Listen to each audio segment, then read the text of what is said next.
네, 여러분 반갑습니다. 깊은 홍단입니다. 오늘은 열하일기 마지막 날이고요. 오늘은 7부 북경으로 돌아오는 길이라는 부분을 이야기해 보도록 하겠습니다. 어, 조선의 사신단으로 이제 북경까지 왔던 연함은 지난 시간에 보았듯이 헐레벌떡 이제 열하로 가야 했고요. 열하에서 이런저런 다양한 낯선 걸 보고 다시 북경으로 돌아옵니다. 열하일기는 북경으로 돌아오는 데까지 기록되어 있고요. 그 뒤에 이야기는 사실 실려 있지 않죠. 일단은 책 이야기를 조금 읽어보고요. 그 다음에 책 밖의 이야기들을 더 나눌 얘기를 좀 나누도록 하겠습니다. 229쪽 이야기를 해보죠. 예부가 우리 글을 고쳤다라고 되어 있는데 건데요. 예부는 그 당시에 이제 예식을 담당하던 부서입니다. 그러니까 이 당시 조선과 청은 오늘날로 치면 외교적 관계였다고 할 수 있는데, 근데 이제 당시에는 뭐 사람과 사람 사이의 관계뿐만 아니라 나라와 나라 사이 관계에서도 예가 중요했죠.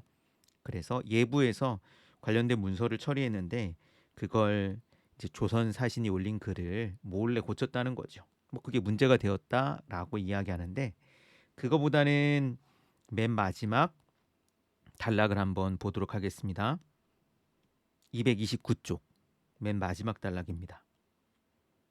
나는 일찍이 과거를 단념하여 진사 자리도 얻지 못하고 보니 성균관에서 글 공부를 하고 싶어도 할 수 없었다. 이번 참의 뜻밖에도 고국을 떠나 만리 변방에 와서 엿새 동안이라도 태학관에 묵은 것은 내게 마련된 운수 같으니 이것이 어찌 우연한 일일까? 일단 요 글을 이해하기 위해서는 여러 가지를 좀 설명해야 되는데, 첫 번째로는 성균관. 성균관은 조선에서 만들었던 최고의 교육기관입니다. 지금 서울에 성균관대학교 그 자리에 가면 옛날 성균관 자리에 유적이 좀 남아 있어요. 명륜당이라고 당시 선비들이 공부하던 곳이 아직도 남아 있습니다. 어, 지역에서는 서당들이 있었고요. 그 서당에서 공부한 아이들이 좀 나이가 크면 향교 혹은 서원이라는 데를 갔습니다. 그리고 나라에서는 성균관을 세워서 인재들을 나라에서 키웠어요. 그러니까 요즘으로 치면 성균관은 국립대학이라고 할 수 있습니다. 자, 근데 박지원은 집안은 되게 좋았거든요. 반남박씨 출신입니다. 조선의 그 여러 명문가 가운데 하나고, 특히 조선 후기에 오면 이 반남박씨가 굉장한 힘을 가지고 있고 굉장한 영향을 끼치는 아주 주요한 가문이거든요. 그렇게 좋은 가문 출신인데도 불구하고 박지원은 과거 시험을 안 봅니다. 왜 안 본 거냐?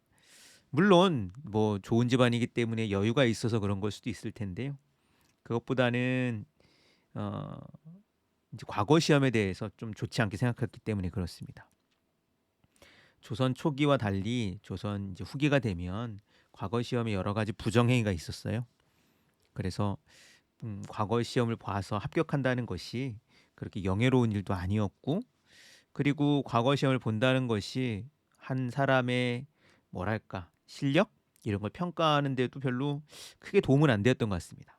그러니 박지원은 일찌감치 과거 시험을 담념했죠. 그래서 그는 진사, 즉 시험에 합격하면 얻는 호칭인데요. 이런 거 얻지도 못하고 그럽니다. 근데 이 사람이 이제 중국에 와서 그리고 열화까지 와서 태학관에 묵었답니다. 태학관은 바로 조선의 성균관과 비슷하게 지역에 세운 학교예요. 이런 학교에 온 것이 되게 뜻깊은 건 아닌가라고 생각하고 있는 거죠. 쭉 넘어와서 맨 마지막 237쪽 박지원이 북경에 돌아왔을 때 이야기를 해보죠. 237쪽 중간 부분부터 한번 읽어보겠습니다. 밤에는 역관들이 내 방에 모여들어 간단하게 술자리를 벌였다. 나는 먼 길을 오가느라 온통 입맛을 잃었다. 사람들이 내 자리 옆에 둔 보침 속에 무엇이 들었나 하고 흘깃거렸다. 나는 창대를 시켜 보따리를 풀어 샅샅이 뒤져 보여주라고 했다. 다른 물건은 없고 가지고 갔던 붓과 벼루뿐이다. 보찜이 부풀어 보인 것은 죄다 필담했던 종이와 유람일기 때문이다. 그제야 사람들이 궁금증을 풀고는 말했다. 아닌 게 아니라 갈 적엔 짐이 없더니 돌아올 때 보찜이 좀 커서 이상타했지요. 자, 돌아와서 이제 사람들이 서로 뭐 안부를 묻기도 하고 그러는데 박지원이 커다란 짐을 갖고 온 겁니다. 도대체 뭔가 좋은 게 있어서 저렇게 짐이 큰가 한번 짐 좀 봅시다라고 했더니 박지원이 그냥 네, 어, 자기 창대를 시켜서 짐을 풀어주죠. 그랬더니 안 들어 있는 게 붓, 벼루, 요즘으로 치면 필기도구 그리고 종이들입니다. 그러니까 그간 박지원이 길에서 생각나면서 적었던 메모들 그리고 사람들과 나눴던 필담들이 막 잔뜩 보침 속에 가득했던 거죠. 필담이라고 하는 걸 이제는 얘기해야 될 것 같은데 사실 책을 읽으면서 한 번도 그런 질문 안 해봤었죠. 박지원이 중국말을 잘했을까? 물론 사신단에는 역관이라고 요즘으로 치면 통역하는 사람들이 붙었습니다. 그러나 그 사람들이 박지원을 다 도와주지 못했고요. 근데 박지원은 막 돌아다니면서 사람들이랑 이야기도 나누고 막 그러잖아요.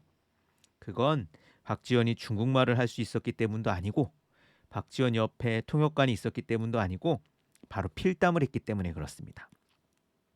필담이란 뭐냐? 필, 즉 붓으로 쓰는 글을 쓰는 겁니다. 붓으로 글을 써서 담, 이야기를 주고받은 거예요. 조선 선비들은 다 한자를 쓸 줄 알았고 당연히 그 한자들은 그 당시 중국 사람들도 다 쓰는 한자였어요. 발음은 다르고 뭐랄까 순서는 좀 다르겠지만 그래도 한자를 쓰면 서로가 뜻을 통할 수 있었습니다. 그래서 이제 필담을 하는 거죠. 한자로 쓰고 조선 사람이 보여주면 박지원이 보여주면 청나라 사람이 그걸 읽고 다시 써갖고 돌려주고 이렇게 필담한 종이가 엄청 많았겠죠. 그래서 그 종이를 다 가지고 온 겁니다. 이렇게 이제 열할기는 마무리가 되는데 뒷이야기를 조금 하면 박지원은 그렇게 이제 열하에서 경험을 하고 돌아와서 이걸 이제 책으로 정리하죠. 박지원의 열하일기는 한문 소설입니다. 한문 소설? 한문 여행기라고 할 수 있겠네요. 그렇게 쓴 글이 너무 재밌어가지고요. 사람들이 이제 책이 다 완성되기도 전에 조금 읽고 너무 재밌어서 막 돌려보았대요. 그래서 굉장히 유명해졌고 덕분에 박지원이 쓴 글이 임금에게까지도 알려졌다고 합니다. 그 당시 조선의 임금이 누구였느냐? 우리가 잘 아는 바로 정조 임금입니다. 근데 정조 임금은 박지원의 그런 글을 안 좋아했습니다. 일단 박지원의 글은 재밌거든요. 그리고 박지원의 글은 다양한 여러 가지 흥미진진한 부분을 담고 있죠. 근데 그 당시 임금님 입장에서는 그런 재밌는 글이 좋은 글이 아니라고 생각했습니다. 글은 진지해야 되고 더 나아가서 교훈을 주는 글이어야 되는데 뭐 교훈을 주는 글이 아니라 그냥 다 재밌는 것만 다루고 있으니 이러면 되느냐 해가지고 박지원에게 임금이 벌을 내립니다. 아주 큰 벌은 아니었고 반성문을 쓰라는 거였어요. 너가 잘못된 글을 지었으니 반성문 써와. 근데 결과를 얘기하면 박지원은 끝까지 반성문을 쓰지 않았습니다. 나름 뭐 이런저런 핑계를 대면서 버티다가 네, 다행히 정조 임금이 먼저 세상을 떠나죠. 그런 면에서 보면 박지원의 이런 글은 그 당시에 좀 임금님을 비롯해서 정조 임금이 좀 공부를 좋아하는 사람이잖아요. 진지한 유학자들에게는 좀 좋지 않은 책으로 보였던 것 같습니다. 그러니까 요즘에도 그렇잖아요. 교과서나 이런 책을 좋아하는 사람들은 소설 같은 거를 별로 안 좋아할 수도 있잖아요. 있죠. 그런 거랑 비슷하다고 좀 생각할 수 있겠습니다. 그렇지만 박지원의 글은 이전의 글과는 다른 아주 독특한 재미를 갖고 있었고 덕분에 큰 인기를 끌었고 오늘날까지도 이렇게 전해지고 있어요. 자, 우리는 총 8차례에 걸쳐서 박지원의 열하일기를 부분 부분 읽었습니다. 어떻게 보면 이런 생각이 들 수도 있어요. 이 책이 뭐 그렇게 유명하지? 이 책이 뭐 그렇게 재밌었을까? 그러나 어쨌든 박지원은 조선 후기를 대표하는 아주 중요한 학자고요. 그리고 그의 생각의 많은 부분을 볼 수 있는 대표적인 책이 바로 이 열하일기입니다. 음, 사실 열하일기가 오늘 우리가 보기에는 좀 덜 재밌을 수 있다고 생각을 해요. 왜냐면 일단은 옛 이야기고 사실 오늘날에는 여행을 방에서도 할 수 있잖아요. 유튜브를 보면 엄청나게 많은 여행 채널이 있죠. 그런 걸 봐도 그냥 방바닥 안에서 세계 곳곳을 탐험할 수 있는데 이런 여행기가 그렇게 우리에게 매력적이지 않을 수 있겠다 생각이 들기도 하거든요. 그러나 어쨌든 박지원은 낯선 곳을 가는 아주 호기심 넘치고 유머러스한 사람의 태도를 잘 보여줍니다. 그래서 나중에 여러분 시간이 되면 박지원이 경험했던 그런 곳들을 한번 가보기를 권하고요.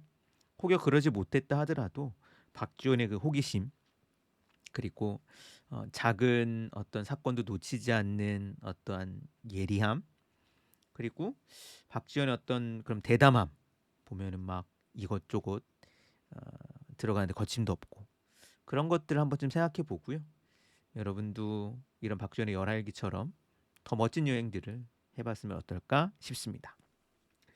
자, 일단 이렇게 우리가 읽고 있는 열알기는 마무리를 하려고 하고요.